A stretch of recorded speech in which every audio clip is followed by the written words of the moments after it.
చెమట రక్తపు బిందువులు లాగా మారింది. ప్రార్థన చేయటం దేవునికి వాడుక.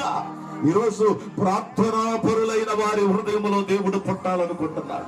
ప్రార్థనా పరుల కుటుంబంలో దేవుడు ఉండాలనుకుంటున్నాడు.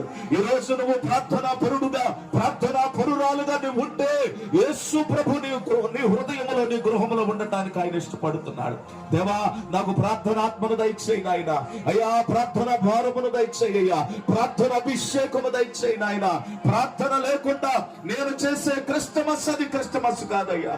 పరిశుద్ధత లేకుండా నేను చేసే క్రిస్టమస్ అది క్రిస్టమస్ కాదు. నీకు ఆనందము, సంతోషాన్ని కలిగించదయ్యా. అడుగుతావా ప్రభువుని అడుగుతావా? మూడవదిగా, దేవునికి అజ్ఞానులు అర్పించారు బోళమును, అది చేదైనదే. దేవుని వాక్యము చాలా మందికి చేదు, బ్రతుకులు మార్చుకోలేరు, అది చేదుగా కనబడుతుంది. పిల్లరా, త్రాగుడు మానలేవు, అబద్ధాలు మానలేవు, మోసములు మానలేవు. వినటానికి బాధనే ఉంటది, దాన్ని పాటించడానికి చాలా చేదు అనుభవం. అది నువ్వు తింటున్నప్పుడు నీ నోటికి మధురమే, కడుపులోకి వెళ్ళిన తర్వాత అది చేదుగా ఉంటుంది. కారణం ఏమిటో తెలుసా? వాక్యాన్ని అనుసరించి నువ్వు బ్రతకలేకపోతున్నా.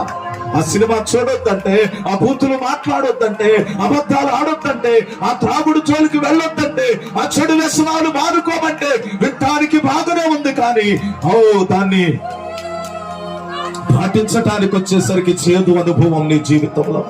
ఈరోజు ప్రభు సేవకుడిగా దైవజనులు నిలబడి ఎంత భారముతో దేవుని వాక్యాన్ని నీకు అందించారు.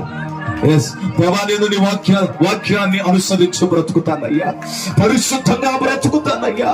అయ్యా, ప్రార్థనా పరురాలుగా బ్రతుకుతాను, నీవు నా హృదయంలో జన్మించు అని అడుగుతావా? చేతులెత్తండి. ఈ తీర్మానం చేసుకోండి, దైవజనులు ప్రార్థన చేస్తారు. ఈ తీర్మానం చేసుకోండి, దైవజనులు ప్రార్థన చేస్తారు. తీర్మానం చేసుకోవాలి. అయ్యా, నేను పరిశుద్ధంగా బ్రతుకుతాను, ప్రార్థనా పరురాలుగా బ్రతుకుతాను, వాక్యపు అనుభవంలో బ్రతుకుతాను. రండయ్యా, నా హృదయంలోనికి రండి, నా గృహంలోనికి రండి, నా ఆత్మీయ జీవితంలోనికి రండయ్యా. ఇక నుంచి వాక్యానుసారమైన జీవితాన్ని నేను జీవిస్తాన్నవారు మీ రెండు హస్తాలు దేవుని వైపు ఎత్తండి. తిన్నగా దేవుని వైపు చూపించు. దైవజనులు ప్రార్థన చేస్తున్నారు. తిన్నగా చేతులు అమలారా, మీ చేతులు స్పష్టంగా పైకెత్తండి. చిన్న తీర్మానం. ఇదిగో, ఈ క్రిస్మస్ రోజున నేను యేసు క్రీస్తు బిడ్డగా జీవిస్తాను, ఆయన బిడ్డగా జీవిస్తాను. ఒకటే తీర్మానం అమ్మా, ఒకటే తీర్మానం అయ్యా. ఇదిగో, ఇక్కడ నుండి నేను పాపాన్ని విడిచిపెడతాను, యేసయ్య బిడ్డగా జీవిస్తానని చేతులెత్తి తీర్మానించుకోండి. ఇక్కడ నుండి నేను పాపాన్ని విడిచిపెడతాను, యేసయ్య బిడ్డగా జీవిస్తాను. తీర్మానించుకోండి అమ్మా.